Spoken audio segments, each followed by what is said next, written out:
Docteur Ryan et vous, l'émission Conseil, Santé et Qualité de Vie sur RPA. Docteur Ryan et vous sur RPA. Et bonjour à tous, bienvenue dans votre émission Docteur Ryan et vous, l'émission Conseil et Qualité de Vie, deuxième numéro pour ce nouveau rendez-vous santé sur Radio RPA.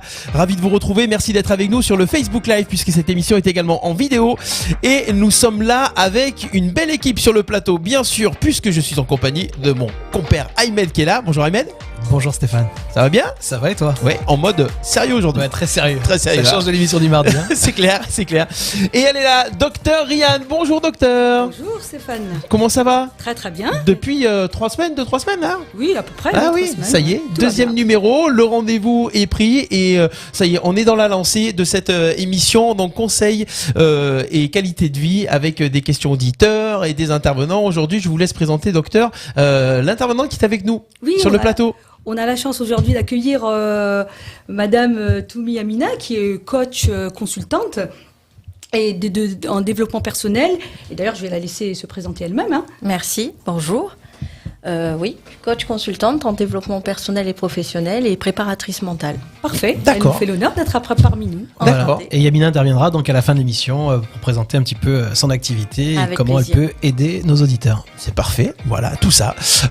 Des questions auditeurs, on va en avoir, puisqu'on vous rappelle que chaque semaine, chaque jour, vous pouvez nous écrire et chaque mois, le docteur Ryan pioche quelques questions pour vous répondre. Vous posez vos questions sur le site radio-rpa.fr, sur la page de l'émission, il y a tout simplement un formulaire à remplir et on prend quelques questions et le docteur Ryan y répond. Vous avez été déjà nombreux à envoyer vos questions.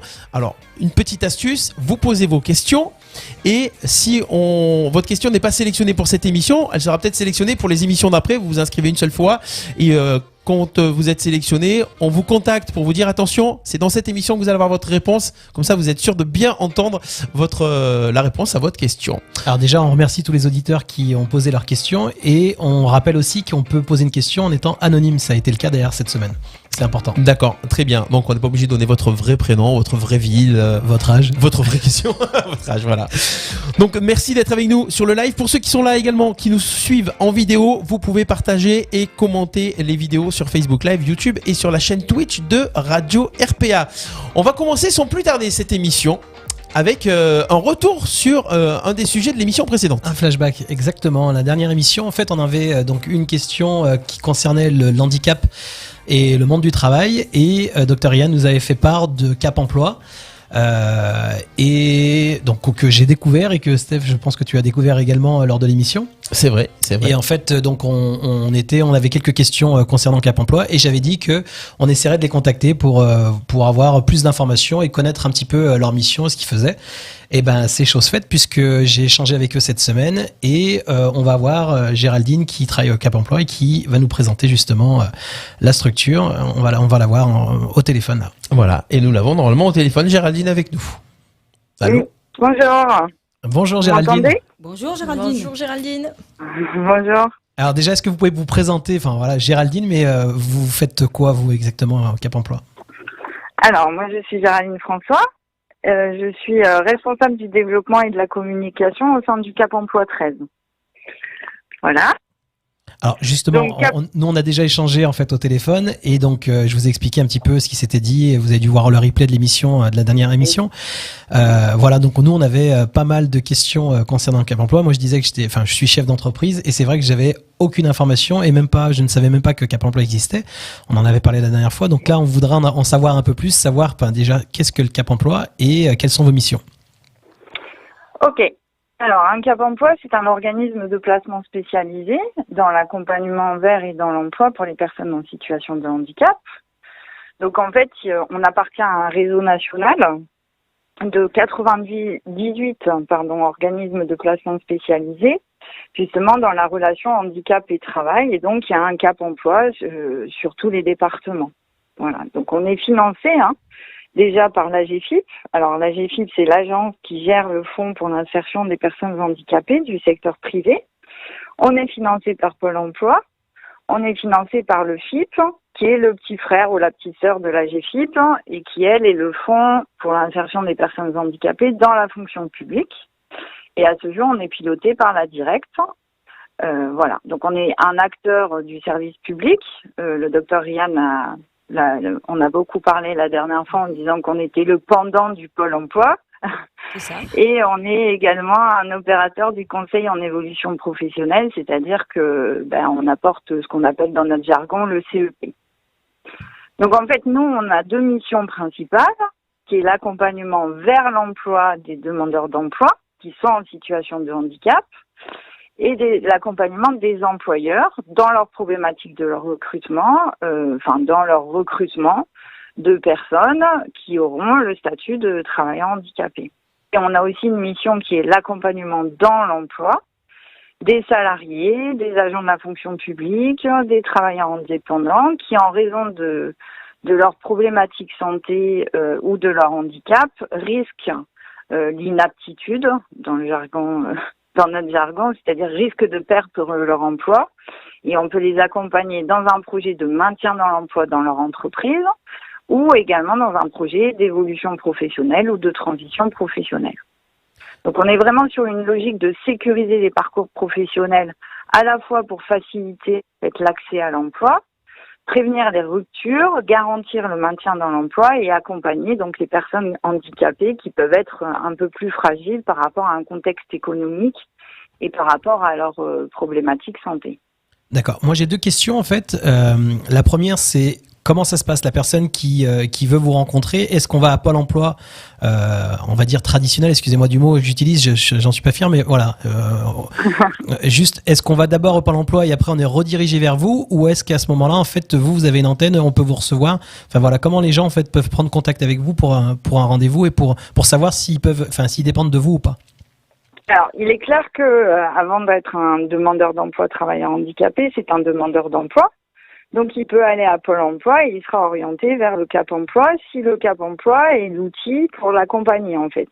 C'est que nous, on a vocation à accompagner les gens qui présentent une problématique santé et pour lequel il y a besoin d'un opérateur spécialisé pour les accompagner. Et je pense que le docteur Ryan, l'autre fois, a bien dit, on n'est pas un handicap, c'est pas un handicap en soi, on est handicapé par rapport à un environnement, par rapport à une situation. Et donc, la réponse, elle est la même. C'est-à-dire que Pôle emploi va continuer à accompagner des travailleurs handicapés dans leur recherche d'emploi. Et nous, on va accompagner plutôt les travailleurs handicapés dont le handicap est un peu plus prégnant parce qu'ils auraient besoin justement de moyens de compensation pour travailler leur projet, pour accéder à l'emploi ou pour être maintenus dans leur emploi. D'accord. Voilà. Donc ils peuvent aller à Pôle emploi, il nous les orientera. Après, on a un site, vous trouverez des informations sur le site du Cap emploi 13. Et on couvre tout le département. Donc en fait, on a notre siège social qui est à Aix, on a une antenne sur Marseille et on intervient toujours au plus près de la demande, c'est-à-dire au plus près du demandeur d'emploi. C'est pour ça qu'on intervient dans les agences de Pôle emploi. Très bien. Alors justement, la deuxième question, en fait, elle n'est pas de moi, elle est de Steph. C'est la question de la dernière émission. On se posait la question, en fait, comment est-ce qu'il y a indiqué quelque part sur l'offre d'emploi, est-ce que c'est indiqué quelque part que c'est ouvert entre guillemets en fait aux personnes avec un handicap? Enfin, comment on peut avoir l'information? Oui. Alors ça, j'ai beaucoup souri et puis je me suis dit que j'allais y répondre aujourd'hui parce que vous pouvez pas, vous, en tant qu'employeur, aller dire sur une offre d'emploi, je voudrais un travailleur handicapé. Heureusement c'est d'ailleurs. Discriminatoire. Voilà. Donc en fait, oui, il faut travailler avec vos réseaux en fait. Donc vous allez travailler avec le réseau Pôle emploi, vous pouvez travailler avec une boîte de consultants, mais vous pouvez travailler avec Cap emploi. C'est-à-dire que nous, on va aller chercher d'abord la compétence, et ça, vous l'avez dit l'autre fois. C'est très intéressant. On vient pas vendre un travailleur handicapé, ça se fait pas. On vient vendre une compétence professionnelle. Par contre, on vous accompagne justement dans les besoins en compensation. Donc, il faut travailler avec nous. C'est un autre, c'est un autre moyen d'avoir des candidats. Voilà, qui auront, si vous venez chez nous, ils auront tous le statut de travailleur handicapé. Bon, super. Et apparemment, donc, on a eu tout bon la dernière émission, là. Pardon ? On a eu tout bon la dernière émission, apparemment. Vous avez eu tout bon. Bon, parfait. Bon. Juste une question. Pour le travailleur handicapé, enfin en situation de handicap, qui est dirigé vers Cap emploi, est-ce que la condition sine qua non est celle d'avoir le statut de reconnaissance de travailleur handicapé? Alors, il faut être bénéficiaire de la loi. Voilà. C'est-à-dire qu'on peut être bénéficiaire d'une RQTH et on fait la demande auprès de la maison départementale des personnes handicapées, mais on peut aussi avoir une pension d'invalidité, on peut avoir une rente accident du travail, on peut avoir une carte d'invalidité, on peut avoir une allocation handicapé. Donc, il n'y a pas que la RQTH qui vaut titre, en fait. Donc, un accidenté de travail peut prétendre aussi un accidenté de travail, il peut prétendre à notre service. Et c'est pour ça aussi, pour le maintien dans l'emploi, donc pour les salariés, il faut même pas avoir de titre, en fait. Il faut juste présenter une problématique d'inadéquation, en fait, de son poste de travail avec sa situation de santé. Il sera directement accompagné par le Cap Emploi. Très bien. Qui travaillera avec le médecin du travail, etc. Parce qu'il y avait un monsieur aussi qui était manutentionnaire, je pense, et qui disait j'ai des problèmes de santé, etc. J'ai peur de perdre mon emploi. Qu'il n'oublie pas d'aller voir son médecin du travail. Parce que justement, avec le médecin du travail et Cap Emploi, on va peut-être ouvrir le champ des possibles avec son employeur sur des aménagements techniques, parce qu'il y a des machines plus adaptées, des aménagements organisationnels avec peut-être des horaires plus adaptés ou du port de charge plus adapté, des aménagements humains avec l'aide d'un tiers, par exemple, ou des aménagements de l'ordre de la formation, parce que c'est peut-être quelqu'un qui peut évoluer dans l'entreprise. Ça, c'est vraiment notre mission auprès des salariés, en fait. Il y a aussi un dispositif qui permet le maintien à l'emploi. Exactement. Alors après, il y a une Alors, l'autre fois, vous avez dit les aides ne font pas tout, et moi je suis d'accord avec vous. L'aide, alors il parle de cerise sur le gâteau, moi j'ai tendance à parler de cacahuètes. Mais c'est la petite cacahuète de l'apéritif, quoi. Mais non, l'aide ne fait pas tout, mais c'est vrai que c'est plutôt la responsabilité sociétale de l'employeur, en fait, et l'investissement du salarié dans son entreprise qui vient coller et se matcher pour rechercher une solution de maintien. Et bien sûr qu'on peut sortir des aides, mais il y en a plein des aides. Je ne vais pas vous l'exposer aujourd'hui parce que sinon... Justement, c'est ce que j'allais vous dire, Géraldine, parce que je sais que vous êtes en rendez-vous et que vous avez pris un peu de votre temps pour pouvoir nous répondre. Et je pense que sincèrement, il y a tellement d'informations qu'on pourrait faire le sujet d'une émission, d'une seule émission même. Moi déjà, je voulais vous remercier d'avoir pris du temps pour pouvoir répondre à ces questions et pour pouvoir revenir sur l'émission de la dernière émission. Et ça, c'est une bonne chose. Et je suis content qu'on ait finalement donné les bonnes informations et que notre discours soit en totale adéquation avec le vôtre. Donc ça, c'est une bonne chose. Donc merci. Je vais juste vous laisser le mot de la fin si vous voulez redonner un peu vos coordonnées, les coordonnées du Cap Emploi. Et puis, si à l'occasion vous avez la possibilité de venir nous voir au studio, ça sera un plaisir de vous recevoir.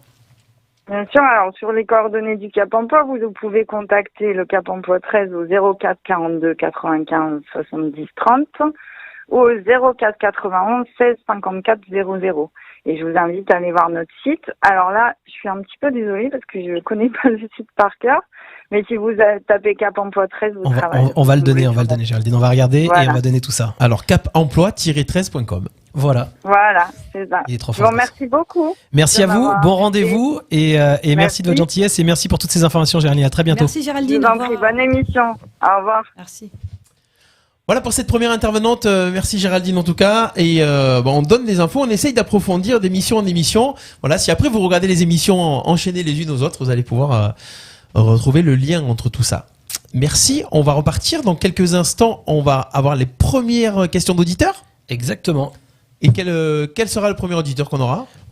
Alors justement, anonyme. C'est Madame X. Madame X, donc, qui est de Fontvieille. Voilà, donc si vous vous reconnaissez, Madame X de Fontvieille, la réponse à votre question dans quelques instants, c'est Docteur Yann et vous. On revient dans 1 minute 30.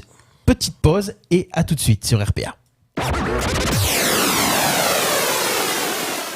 Prêt à opérer le virage de la modernité et vous rendre visible sur tous les nouveaux supports de diffusion? Origami Productions, votre expert en communication vidéo à Arles, vous propose des formats innovants adaptés à tous les supports. Réseaux sociaux, YouTube, site internet. Origami Productions, des talents dans chaque domaine d'expertise. Cadreurs, monteurs, photographes, pilotes de drones, productrices, à votre service de la prise de contact jusqu'à la diffusion. Infos et contacts sur origamiprod.com. Origami Productions, une filiale du groupe ILMJ. ILMJ, I love my job. Partout en France, la Marine nationale recrute et forme des jeunes de 16 à 30 ans, de la 3e à Bac+5.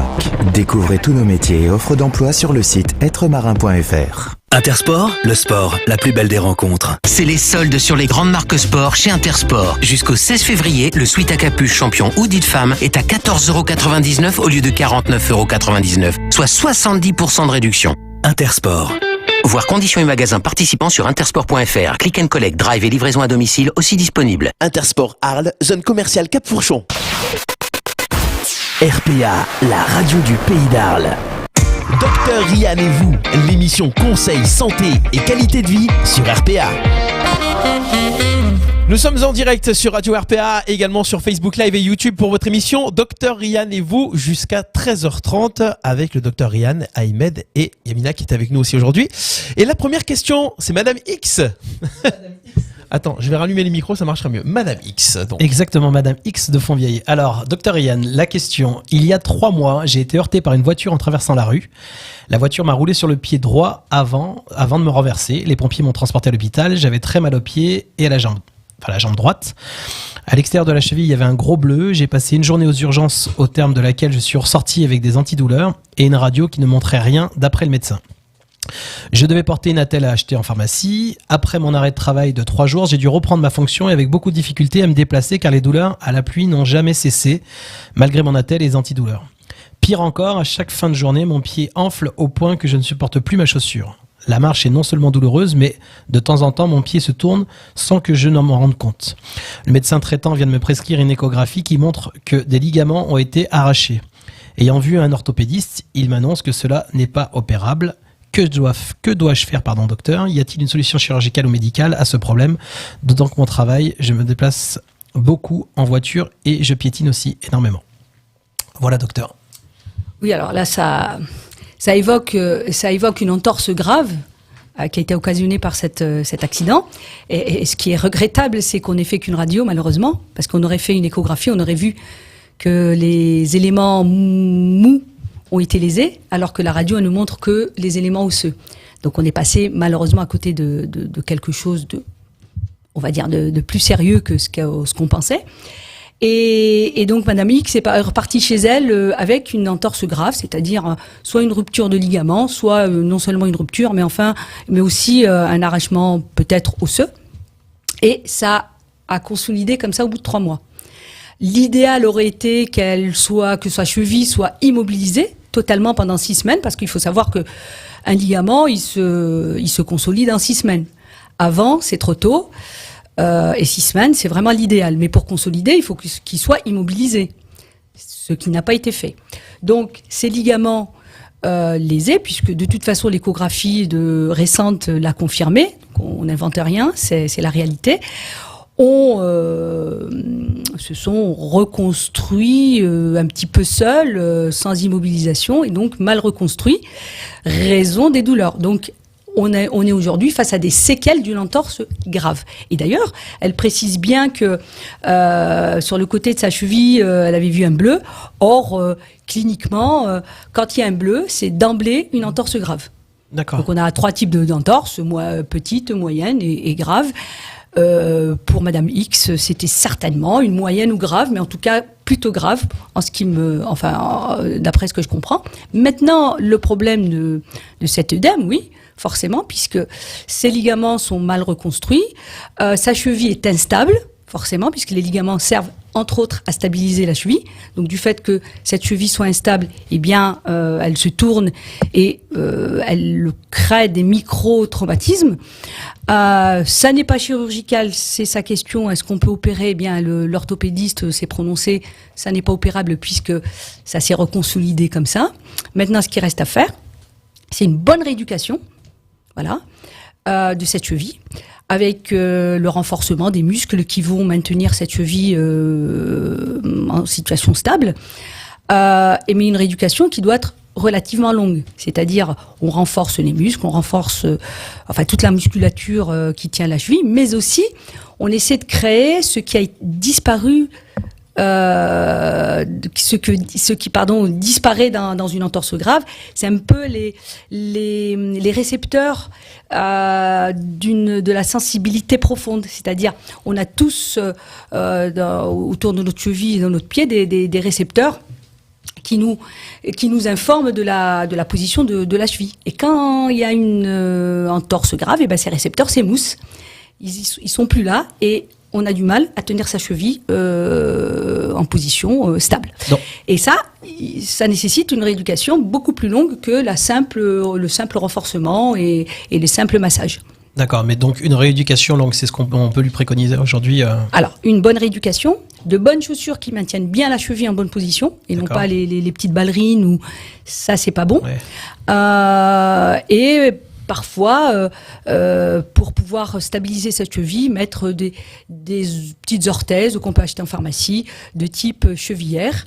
De type chevillard. Voilà ce qu'il y a lieu de faire aujourd'hui. Mais surtout, je reviens sur bien se chausser avec une chaussure qui tient bien la cheville de façon à ce que cette cheville ne tourne pas et n'aggrave pas déjà ses séquelles. Donc pas de chaussures sexy, on privilégie en fait les chaussures confortables.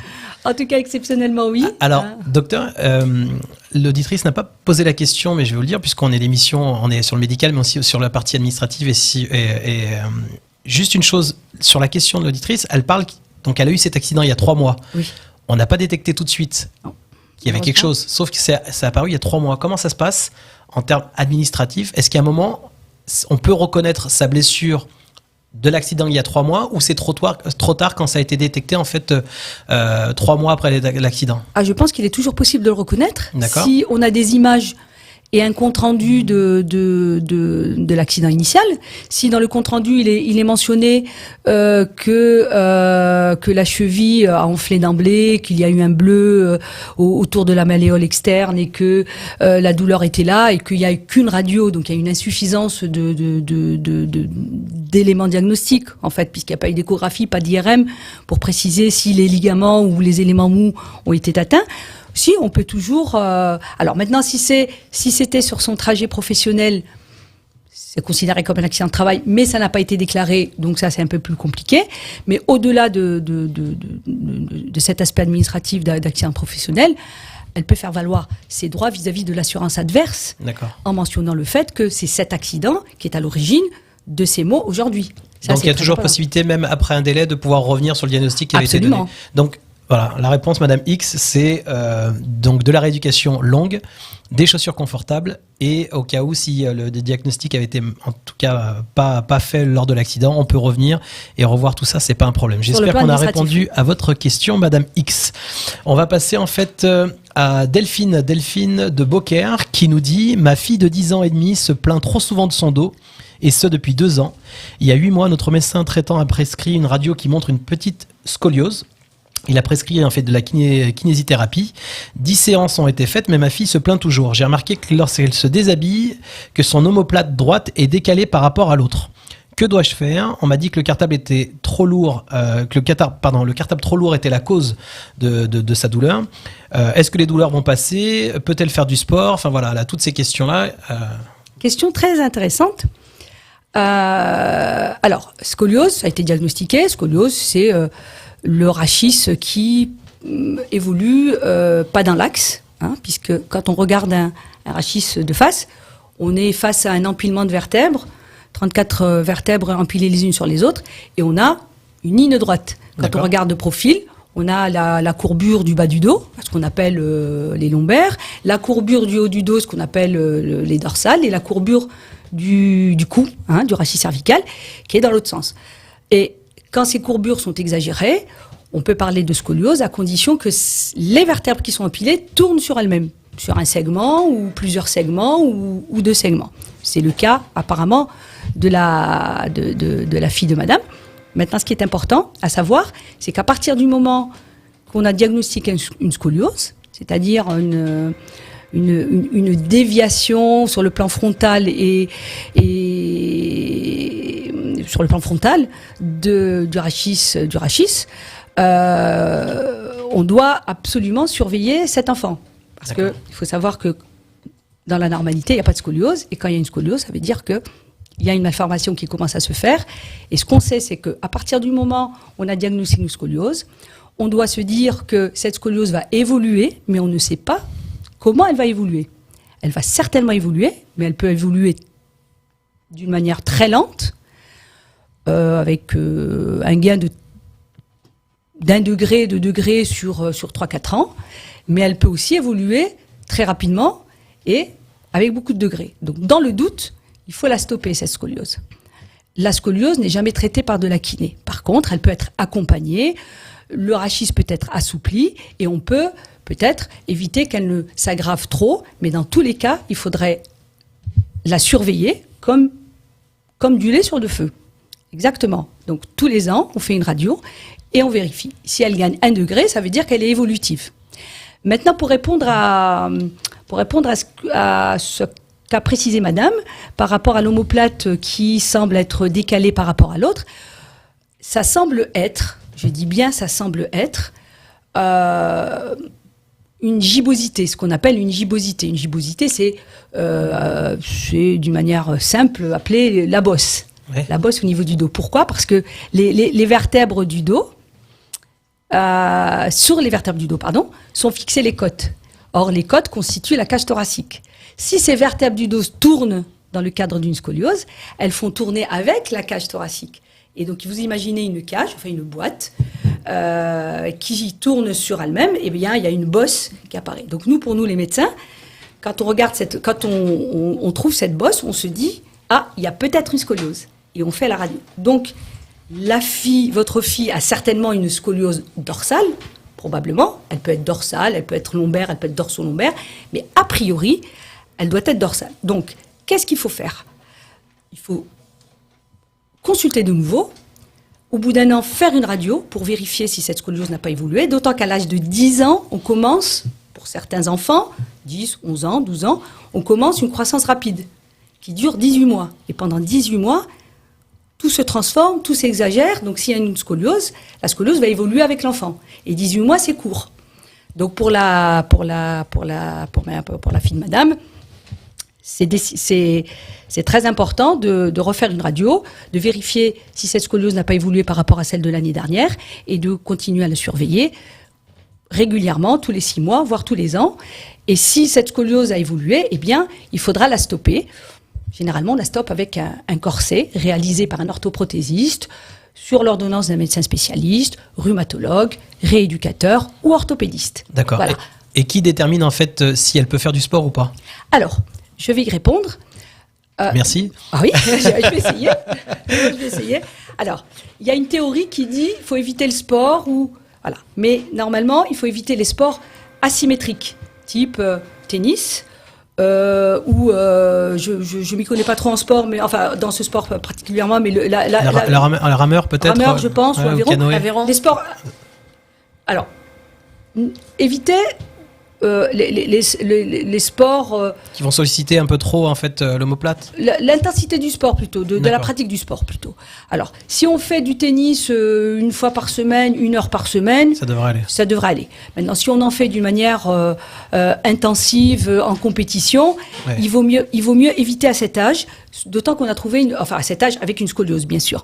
Moi, je pars du principe que le sport est à prescrire, au contraire, parce que ça permet le développement, un meilleur développement du corps, une meilleure musculation et surtout un épanouissement de l'enfant. Donc pour moi, le sport, oui. Il faut juste éviter les sports asymétriques. Voilà. Et le cartable, par exemple. Ouais, c'est ce que j'allais revenir là-dessus justement concernant le cartable. Donc non, la lourdeur du cartable ne peut qu'aggraver une scoliose, mais c'est en aucun cas lui qui va occasionner la scoliose. D'accord. La scoliose, c'est la nature qui l'a créée. C'est génétique aussi parfois. Et le cartable ne fait qu'aggraver quelque chose d'existant. Mais c'est en aucun cas le cartable qui a occasionné cette problématique. On va lui conseiller de prendre un cartable type valise là, qui peuvent se tirer, ça sera peut-être très bien pour sa fille. Ça serait le mieux. Et ce qui serait bien, c'est que si éventuellement je change son cartable, qu'elle puisse nous faire un retour d'ici quelques temps pour nous dire un petit peu si ça va un peu mieux et qu'elle n'hésite pas à poser d'autres questions. Mais qu'elle n'hésite pas à reconsulter un spécialiste pour refaire une radio et voir si cette angulation de scoliose a augmenté par rapport à la précédente. Et là, on peut dire que c'est une scoliose évolutive. On ne sait pas de quel ordre elle va évoluer, en combien de temps, ni combien. Mais en tout cas, il est très très important de savoir si elle est évolutive. Et si elle est évolutive, on va devoir la stopper. Super. Merci, docteur. Je vous en prie. Oui, on va enchaîner avec une petite pause musicale. Une petite pause et on reviendra avec 2 autres questions et juste avant de laisser la parole à notre invité du jour. À tout de suite, vous écoutez Dr Ryan et vous, on est là, on écoute Christophe Maé, on revient, on est là jusqu'à 13h30. Dr Ryan et vous, l'émission Conseil, Santé et Qualité de Vie sur RPA.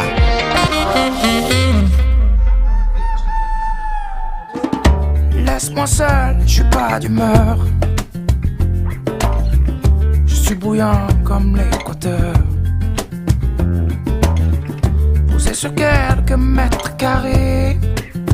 J'ai beau hurler, mais y'a personne pour m'aider. Laisse-moi seul, je te dis, j'ai pas le cœur.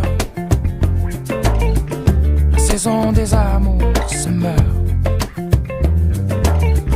Je suis qu'un taureau à ciel ouvert. Regarde, on dirait un clochard des mers. Ça devient chaud, j'en perds le nord, j'en perds l'Arctique. J'entends des voix, des fois venues d'Afrique. Aduna mom sedena Africa joklin bolo Wayen ci kaw ñu dégg seen baat ñun ñoo fa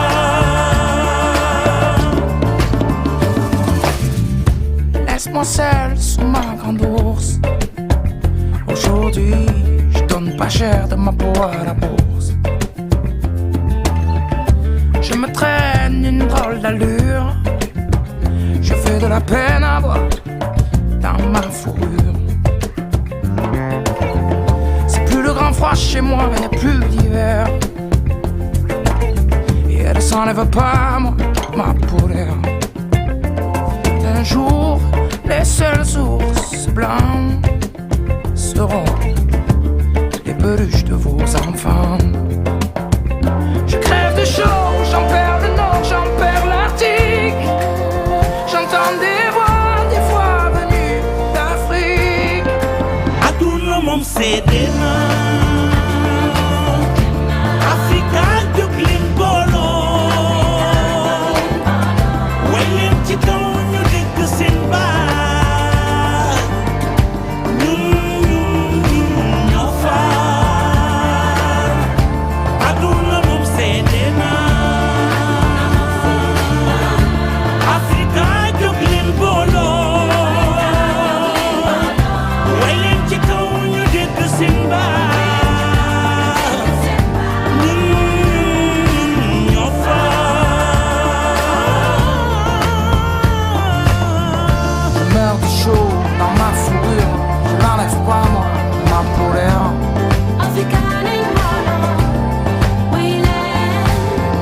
Je meurs de faim, je te le jure, sur la vie de ma mère. Aduna mom sedena Aduna mom sedena Africa joklin bolo Africa joklin bolo Wayen ci kaw ñu dégg seen baat Wayen ci kaw ñu dégg seen baat ñun ñoo fa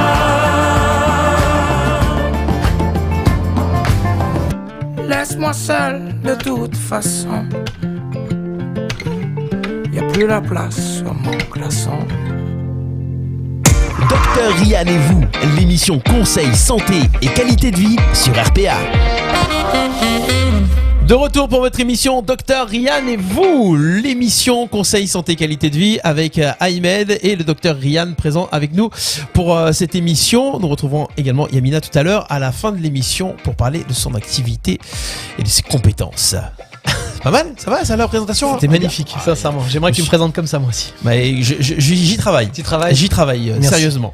On va répondre aux questions d'auditeurs. On vous rappelle donc l'émission Conseil et Santé et Qualité de Vie. C'est vos questions et du coup les réponses du docteur Yann.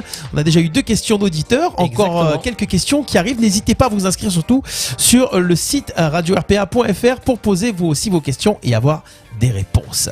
Exactement, et on continue avec la prochaine question. Elle nous vient de Vincent qui est de Arles et qui nous dit: Docteur, je suis en accident de travail depuis juin 2020. Mes douleurs sont toujours présentes. Je viens de recevoir un courrier de ma CPAM qui indique que je suis consolidé sans séquelles alors que j'ai toujours mal. Est-ce que je dois contester cette décision car je ne me sens pas de reprendre mon travail dans cet état? Que dois-je faire, docteur? Alors, pour lui répondre sur sa question, donc sa dernière question là, il faut d'abord que j'ai le contexte, mais peu importe. Il est en accident de travail. Pourquoi? On ne sait pas. Est-ce qu'il a une fracture? Est-ce que peu importe, on n'a pas le diagnostic. Bon, ceci dit, la CPM donc lui indique qu'il est consolidé. Je précise juste parce que assez souvent on a cette incompréhension quand on reçoit ce document. Consolidé, on a l'impression qu'on est guéri. Alors, ça veut dire quoi déjà? Consolidé sans séquelles, ça veut dire quoi? Alors, consolidé sans séquelles, consolidé, c'est-à-dire que la pathologie qui a suivi cet incident, accident, etc., est stabilisée. D'accord. Voilà, on a tout fait, on s'est soigné, on a fait de la kiné peut-être, ou on a pris des médicaments, en tout cas on a suivi les soins qu'il fallait pour, et que la CPM estime qu'au bout de temps, là je ne sais pas en l'occurrence, si c'est 3 mois, 1 an, ou en fonction du diagnostic qui a été fait, considère que tout a été fait, que c'est pas évolutif. Donc on consolide, ça veut dire on arrête l'accident de travail, on regarde et on va voir ce qu'il y a comme séquelles. Voilà. Il n'y a plus rien à faire, il y a que des séquelles. Donc, il y a que des restes grosso modo, pour Vincent, en fait, c'est pas une guérison, consolidé. ça veut dire on va étudier le dossier et on va voir s'il y a des séquelles. Bon, en l'occurrence, on dit qu'il n'a pas de séquelles. Est-ce vrai ou pas? Est-ce qu'il y en a et qu'on a estimé que non? Là, il vous faudrait plus d'informations pour pouvoir... Voilà. Alors, pour répondre à sa question, moi, je ne contesterai pas la consolidation. Bien sûr. Je pense. Sauf si Vincent a un avis chirurgical qui lui dit on va devoir opérer ou on va devoir changer de traitement ou encore faire des examens complémentaires. Dès lors qu'il n'y a plus d'examens complémentaires à faire, ça veut dire que le diagnostic est fait, le traitement a été fait. Maintenant, on va calculer les séquelles. Donc, on ne conteste pas généralement la consolidation. Par contre, on peut éventuellement contester l'absence de séquelles et dire ok, je suis consolidé, mais moi j'ai des séquelles, je voudrais que vous me les calculiez pour savoir combien d'IPP, donc incapacité partielle permanente, qui reste. Je veux que vous m'écoutiez, que je vous dise que j'ai mal, pourquoi j'ai mal, etc. Et peut-être que vous me donniez un minimum ou un maximum d'IPP. Mais la consolidation en elle-même, s'il n'y a pas d'autres examens qui sont en cours ou une indication chirurgicale, je pense que c'est compliqué. C'est compliqué de contester. C'est pas compliqué de contester. Juridiquement, on a le droit de le faire. Mais par contre, ça nous embourbe dans un processus administratif et juridique qui va nous faire perdre du temps et de l'argent aussi, parce que on va payer les différents intervenants qui vont nous aider, mais on n'a plus de rente, on n'a pas repris le travail, etc. Donc, je conseille à Monsieur Vincent de peut-être pas consolider, de ne pas contester la consolidation, sauf s'il estime qu'il va être opéré, etc. Là, il peut la contester. Mais par contre, demander à ce qu'on lui calcule à sa juste valeur ses séquelles, entre autres ses douleurs. On n'a pas de douleurs comme ça. Si on a des douleurs, c'est qu'il y a quelque chose qui se passe. Et donc, aller plus loin dans les investigations et dire, voilà, il lui reste telle et telle chose, telle difficulté à faire ou telle douleur, etc. Pour l'IPP. Donc, ne pas contester la conciliation, mais peut-être contester l'absence de séquelles. Alors, j'appuie un petit peu, parce que je le fais exprès. Moi, il y a Vincent nous écrit, donc on essaie d'aller juste le plus loin possible dans la question. Ok, on a bien entendu ce que vous avez dit, mais maintenant, il veut contester. D'accord? Il a décidé, c'est comme ça, dans sa tête, lui, il pense avoir gain de cause. Comment ça se passe? Est-ce qu'à ce moment-là, en fait, qui doit aller voir et quel est le procédé, en fait, enfin, les étapes? Alors, il prend son stylo, il écrit tout simplement « Je conteste la décision que j'ai reçue, tel jour, telle date, dans les délais qui sont mentionnés dans son courrier. Je pense que c'est 2 mois. » À moins que ça ait changé, mais en tout cas, ça, c'est 2 mois. Il a le droit et la possibilité de contester dans les 2 mois. Il peut le faire tout seul, avec une simple phrase « Je conteste ». Le fait que ça soit contesté, eh bien, la CPAM va statuer et va, dans un certain délai, de quelques semaines, je suppose, voire mois, le convoquer auprès d'un expert. D'accord. Lequel expert, médecin expert, va vérifier si, en effet, sa contestation est recevable ou pas. Ou, en tout cas, l'expert va répondre aux questions que la CPAM va poser. Soit, est-ce que Monsieur Vincent aurait dû être consolidé à cette date, ou vous considérez que non? Est-ce que ces séquelles, est-ce que des séquelles existent et et quelles sont-elles? Voilà, ça dépend. Donc l'expert répondra aux questions pour lesquelles il aura été missionné. Monsieur Vincent sera convoqué et là, la contestation, soit elle sera tenue en compte, soit elle sera de nouveau maintenue. Deuxième question, soit l'IPP, les séquelles ne seront pas pris en compte aussi, soit il aura bien fait de contester, puisque l'expert mettra en avant des séquelles existantes qu'il pourra apprécier lui-même lors de son examen médical. Très bien. Voilà. Parfait. J'avais sélectionné 2 questions, mais je pense ça va être un peu compliqué de répondre aux 2. On va voir, parce que j'aimerais qu'on ait un petit peu de temps avec notre invité. On a une question de Guy, de Arles. Vous l'avez sous les yeux, je vous ai transmis, en fait, le papier, docteur. Oui, tout à fait. Voilà. Donc, juste les problèmes vertèbres cervicales. Je vous laisse un petit peu annoncer le diagnostic pour pas faire d'erreur. Monsieur Guy, c'est ça qui met en avant des problèmes de vertèbres cervicales. Exactement. Il nous dit qu'il a des protrusions hernières C5, C6, C7, un rétrécissement fémoral, mais je pense qu'il s'est trompé. Je pense qu'il a voulu dire ou transcrire foraminal, mais j'expliquerai rapidement ce que c'est pour les auditeurs, pour qu'ils puissent comprendre, en tout cas pour Monsieur Guy. Donc foraminal C5, C6 droit et C6, C7 gauche. Et il a une ostéophytose C5, C6. Bon, c'est des termes un peu compliqués que nous, médecins, on comprend, mais qui c'est pas de l'ordre voilà. Oui, c'est pour ça d'ailleurs, docteur, que je vous ai laissé. Tout à fait. Voilà. Donc, je peux reprendre la suite si vous voulez. Donc, ceci entraînant des démangeaisons le long du bras gauche, type fourmillement, et légère perte de sensibilité et motricité de son index et majeur de la main gauche. Il a un problème d'épaule gauche avec calcification et atteinte d'un tendon fissuré au cours de traitement par infiltration. La droite a été opérée il y a 7 ans pour capsulite et déchirure du tendon. D'accord ? Problème aux 2 genoux avec dégradation des cartilages et plusieurs interventions pour retirer les kystes sur 10 ans et actuellement stabilisé par injection de gel type Goon. Vous me dites si je dis des bêtises, non, c'est docteur. Tout à fait. Non, on est bon. En résumé, l'arthrose est un peu partout présente chez lui. Pensez-vous qu'une opération que lui a proposé son chirurgien des cervicales C5, C6, C6, C7 avec pose de cale pour remplacer les disques soit vraiment urgente? Les infiltrations sous scan le calment généralement pendant 6 mois. L'opération semble lourde et il se dit qu'il peut tenir comme cela encore quelques temps. Voilà. Auriez-vous une idée d'une activité physique que je puisse faire actuellement? Je fais un peu de vélo et de golf. Je reste à votre disposition pour transmettre tous les documents pour vous aider à aborder mon cas. Voilà la question de Guy. Est-ce que j'ai été clair, docteur? Ah, c'est parfait. Non, très très clair. Donc Guy, effectivement, il a de l'arthrose un peu partout. Il cite son genou, etc. Mais ce qui est le plus, on va dire, inquiétant dans le cas de Guy, c'est plutôt sa problématique cervicale. On la résume, nous, par le terme névralgie cervico-brachiale. C'est-à-dire ce qu'il ressent au niveau du bras, c'est un nerf, une racine nerveuse qui sort du cou et qui est coincée dans son passage et qui donne des signes de faiblesse, donc des signes électriques, puisqu'il s'agit d'un nerf. C'est à peu près ça, schématiquement. Tout ce qui sort de ce rachis est coincé dans son passage et donne ces signes, on va dire, électriques, qu'on va appeler simplement électriques. Alors, le canal cervical, on l'avait un petit peu expliqué, il me semble, la dernière fois. Ouais, avec le millefeuille. Avec le millefeuille, oui. Bien aimé, moi. Tout à fait, oui. Donc, c'est un canal qui est rétréci, un canal par lequel passe la moelle épinière, donc le gros cordon, qui donne la grosse électricité et qui véhicule toutes les informations, et par lesquelles passent toutes les racines nerveuses et qui vont irriguer les membres, on va dire comme ça, enfin, qui vont irriguer le corps.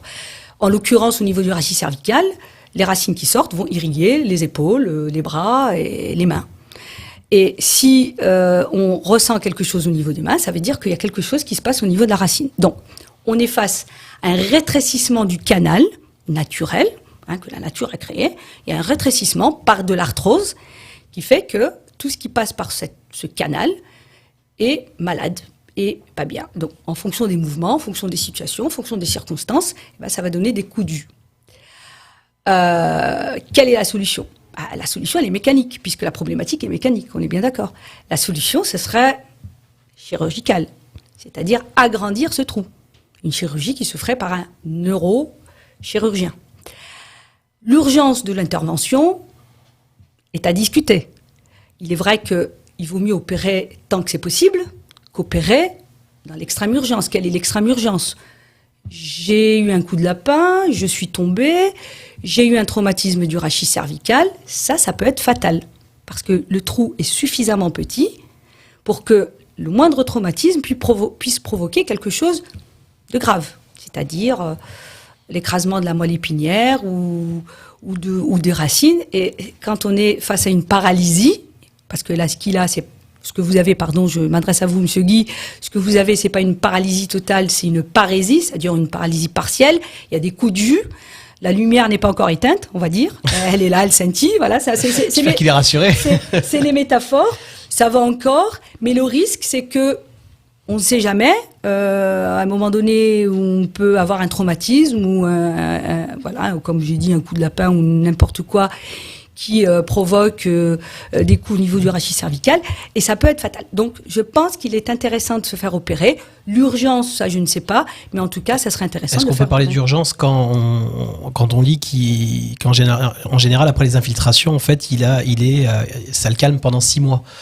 Donc, Mais oui, quand même. C'est un pansement qu'on met sur une plaie. D'accord. On est soulagé, mais la plaie n'est pas traitée pour autant. Donc la problématique mécanique, on ne l'a pas réglée. On a juste on a diminué de l'inflammation qu'il y a autour, parce que quand un élément radiculaire ou nerveux est coincé, il y a de l'inflammation qui se met autour, ce qui augmente encore la pression qu'il y a sur les éléments. Donc on diminue l'inflammation, on est soulagé, mais ce guère que 6 mois. Et il faut à chaque fois reprendre. Et puis, il n'est pas quand même conseillé de faire une multitude d'infiltrations. On en fait généralement 1, 2, 3. Et puis là, on arrête pour ne pas, comme c'est des corticoïdes, pour ne pas abîmer un peu les éléments osseux. Donc, je pense que l'intervention est incontournable. On peut très bien vivre avec ces symptômes pendant très longtemps, comme on peut, malheureusement, subir des conséquences un peu plus fâcheuses pour peu qu'il y ait un traumatisme au niveau du rachis cervical. Donc, c'est à double tranchant, on va dire. Justement, et on finira avec ça, par rapport au sport, moi j'ai été un peu étonné de voir qu'il faisait du golf, parce que le golf sollicite quand même pas mal, au niveau de la posture, la colonne. La colonne, oui. Donc, alors, le golf n'est pas très traumatisant si je me trompe, en matière de sportif, gestes sportifs.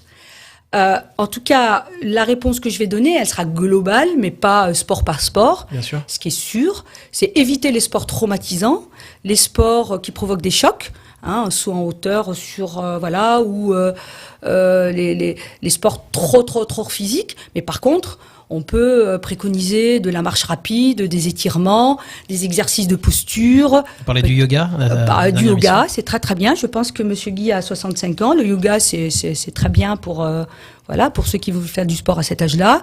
Mais éviter les sports traumatiques. Voilà. Bon. Et les sports violents et les sports traumatiques, parce que le risque est là, je l'ai dit. Le risque, c'est que qu'il y ait un traumatisme au niveau rachis cervical, et ça peut être fatal. Merci docteur. On va juste passer un petit message à Guy en espérant qu'on a répondu à toutes ces questions. Si ce n'est pas le cas, il peut nous écrire toujours sur le Facebook de la radio ou par mail. Et on n'hésitera pas ou de le recontacter directement pour lui donner quelques explications par téléphone. Ça sera avec grand plaisir. Steph, on arrive dans les dernières minutes de l'émission, les 10 dernières minutes de l'émission, pardon. Il serait temps peut-être de donner la parole à notre invité du jour. Oui, Yamina qui est avec nous, on a agrandi un petit peu ce plateau aujourd'hui pour recevoir des invités. Bonjour Yamina. Oui, bonjour, ravi d'être avec vous. Alors, présentez-nous un petit peu votre activité, ce que vous faites, le portrait de Yamina, dans Docteur Rian et vous. Alors, déjà, il y a une chose, parce qu'elle a dit on tutoie, on vous voit. Tu la vous vois, donc tu la mets déjà. On a dit qu'on tutoyait dans cette émission. Donc, Yamina, qu'est-ce que tu fais et pour qui ? Alors, qu'est-ce que je fais ? Je suis coach. On va dire plus précisément coach consultante en développement personnel et professionnel et préparatrice mentale. Alors, je vais faire très simple parce qu'il y a 10 minutes. Alors, un coach, c'est un expert de l'accompagnement. Il accompagne tout type d'individus. Moi, je fais du coaching d'entreprise en stratégie. J'accompagne des auto-entrepreneurs, des entrepreneurs. On peut en faire du coaching individuel, c'est du particulier, ou du coaching de groupe, d'équipe. Voilà. Quand vous êtes au sein d'une structure, d'une association ou d'une entreprise, parfois le manager il demande de se faire accompagner pour structurer un petit peu son groupe pour qu'il y ait une cohésion de groupe. Pourquoi on fait appel à un coach? Oui, c'est ce que j'ai dit. En fait, les gens qui viennent te voir, en fait, ils viennent te voir. Pourquoi c'est très qu'est-ce qu'ils attendent en fait? C'est très variable.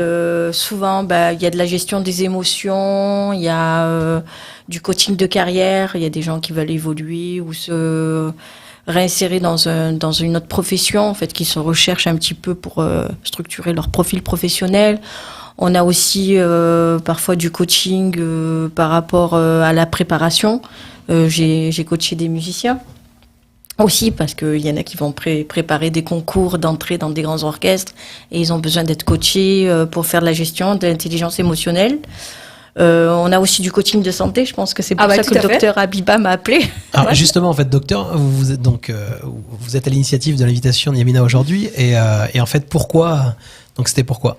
Je voulais qu'elle nous parle de l'accompagnement des personnes en situation de handicap récente, parce qu'on sait que quand on vient d'avoir un accident ou quand on vient de nous annoncer une maladie, eh ben il y a tout un processus à vivre, hein, parfois de déni, tout parfois c'est le changement, et donc le profil de Yamina est tout à fait apte à suivre ce type de personnes et de toute façon de nous sensibiliser sur cette problématique. Et c'est pour ça que voilà, on va l'écouter. En fait, ce qu'il en est, c'est qu'on a discuté avec le docteur Ryan qui m'expliquait qu'il y avait régulièrement des personnes qui avaient un accident de la vie. Hein. On peut chacun peut être un accident de la route ou là on est dans une radio, on peut avoir des décibels hors du commun et on peut avoir un acouphène et on se retrouve. C'est un peu le cas avec Stéphane déjà. Il y a quelques années là, des fois il n'entend pas. S'il n'a pas son casque, même dans la rue, il n'entend pas. Voilà. Non, mais ce qui est important de comprendre, c'est que dans le coaching, parfois on est amené à faire un travail de coaching pour les personnes qui vivent un processus de deuil.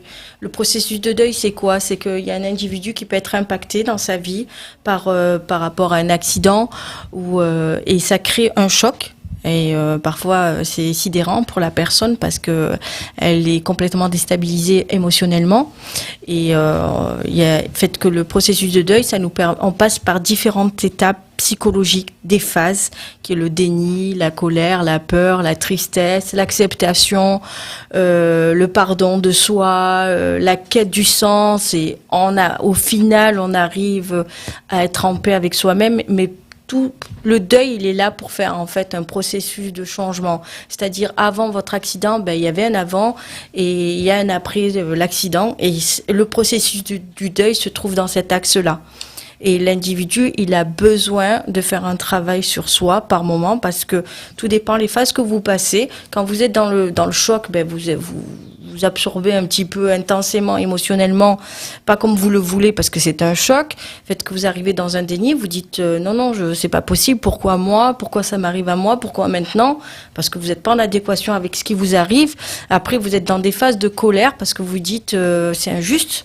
Je comprends pas pourquoi ça me tombe dessus, là, une grosse pierre qui me tombe dessus. Vous pouvez faire, vous pouvez être chef d'entreprise, hein, je pense à vous d'ailleurs, à Imad, et vous cassez la jambe et vous avez un contrat signé et vous dites pourquoi je me suis cassé la jambe là à l'instant T. Hein? Ça peut être important et vous perdez des millions et des millions. Enfin, je pense pas que vous êtes intéressé par ça parce que j'ai eu l'occasion de discuter avec vous, mais vous avez une autre quête de soi. Elle commence à me coacher, tu vois, elle a commencé. Mais, non, mais on a eu la chance. Et on est bien différents, Yamina, on est tous différents face à la problématique. Ah oui, alors justement, on en arrive à là, c'est qu'après la colère, il y a la peur. Et la colère, elle est structurée. Nos émotions internes, elles sont structurées différemment d'un individu à un autre. Ce qui est important de savoir, c'est que le processus du deuil, il est normal. Il est universel. Mais le rythme d'un individu diffère d'une personne à une autre parce que la structure émotionnelle n'est pas construite de la même façon en fonction de l'intériorité de l'individu. Et ça, c'est essentiel à le comprendre. Donc le coaching en fait sera jamais, il y aura jamais une même période de coaching. C'est-à-dire il y a des personnes que vous allez pouvoir coacher en fait pour une dizaine de séances et d'autres pendant plusieurs mois, je suppose. C'est pas normal ça. Si vous faites 10 séances, un coaching ça varie, c'est entre minimum c'est 5 et ça peut aller jusqu'à 10. Maximum 14 séances, quoi. Ah oui, d'accord. Ah oui, c'est le maximum parce je pensais pas.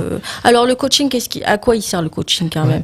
Un coach, il est là pour accompagner un individu à la réflexion, à la prise de conscience et au passage à l'action. Il est là pour l'accompagner, car même à traverser ce processus de deuil aussi, dans la bienveillance et le respect. Le coach travaille avec une éthique, une déontologie. On peut pas se permettre de rester éternellement, comme on le voit dans les films, à rester des années avec son coach, là, parce qu'il y a un transfert qui se met en place.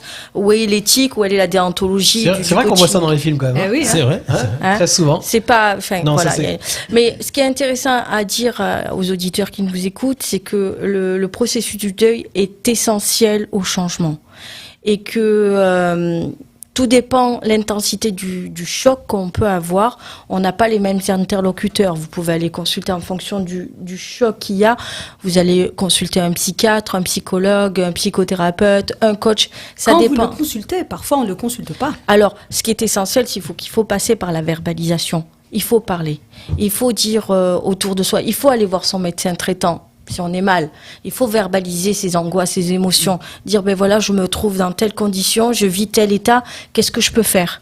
Il faut en parler autour de soi, même on doit avoir des amis intimes, une ressource personnelle. Il faut s'exprimer, il faut pas garder. Et ce qui est important à savoir, c'est que quand vous voyez que vous restez vous commencez à avoir une période, parce que le deuil, comment c'est le processus du deuil? Vous imaginez que vous avez une vague, vous vivez une vague, et la vague c'est quoi? C'est que tout en haut de la vague, vous êtes dans le choc, la sidération, après vous descendez, vous êtes dans le déni, après vous descendez, vous avez la colère, après vous descendez encore un petit peu, vous avez la peur et la dépression. Et là, à ce moment-là, entre la colère et la peur, si vous avez des va-et-vient qui se stationnent là, ça stagne là, sachez qu'il peut y avoir une boucle cyclique qui peut se mettre en route, et là, on n'en sort pas. Et c'est là où c'est essentiel de comprendre qu'il faut passer par la phase d'un sentiment de tristesse, où là vous vous dites, voilà, qu'est-ce que je fais? J'avance ou je reste là? Et peut-être que si vous n'y arrivez pas, si vous n'avez pas la ressource interne pour vous en sortir par vous-même, ça peut arriver, hein, tout dépend de ce qu'on vit, eh ben c'est bien d'aller consulter, de faire appel à une tierce personne qui puisse nous accompagner pour passer ces périodes, le reste de ces étapes. Alors, j'ai une question en fait qui me vient, parce que est-ce que il y a que la personne qui a été accidentée, par exemple, enfin pour reprendre votre exemple, qui doit être coachée ou qui a besoin d'être coachée? Parce que est-ce que des fois ça peut être par exemple le conjoint ou la conjointe, ou peut-être quelqu'un de la famille qui eux en fait sont, enfin la personne peut peut-être accepter entre guillemets ce qui lui est arrivé, mais avoir un proche qui malheureusement tout à fait. Ça arrive aussi? Oui, ça arrive, mais dans ce cas-là ça dépend. Si c'est un couple, on peut faire un travail de coaching de couple, mais dans ce cas-là on essaye de pas prendre le couple en charge. On voit on travaille en général de concert avec d'autres professionnels. On ne travaille jamais isolé tout seul dans un groupe, hein, dans du coaching de groupe. On intervient à 2 professionnels, voire 3 professionnels.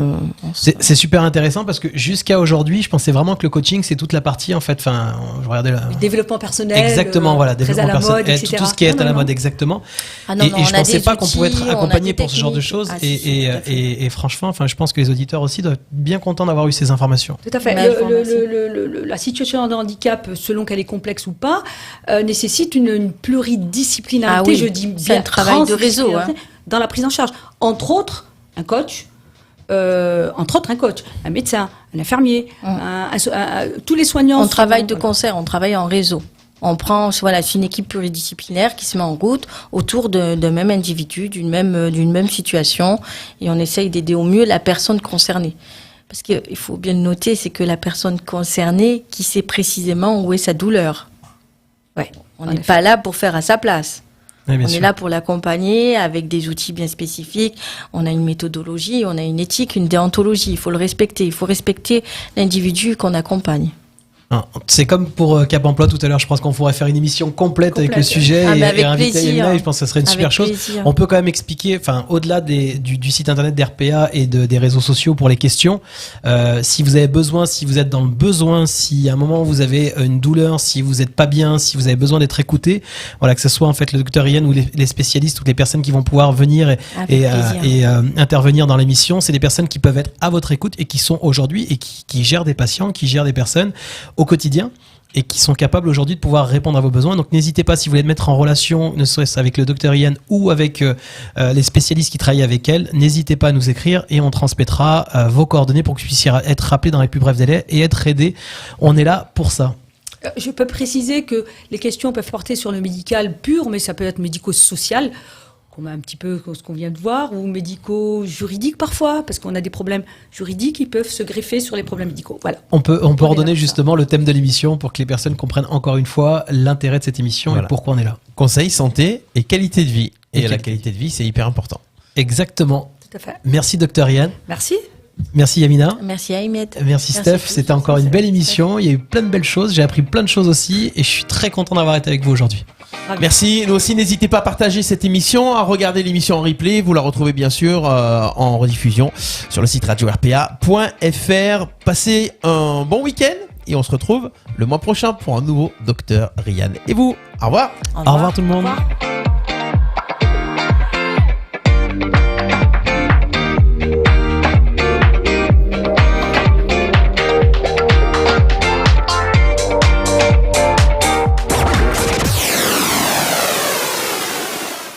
Soyez visible, montrez-vous, existez. Et pour vous accompagner,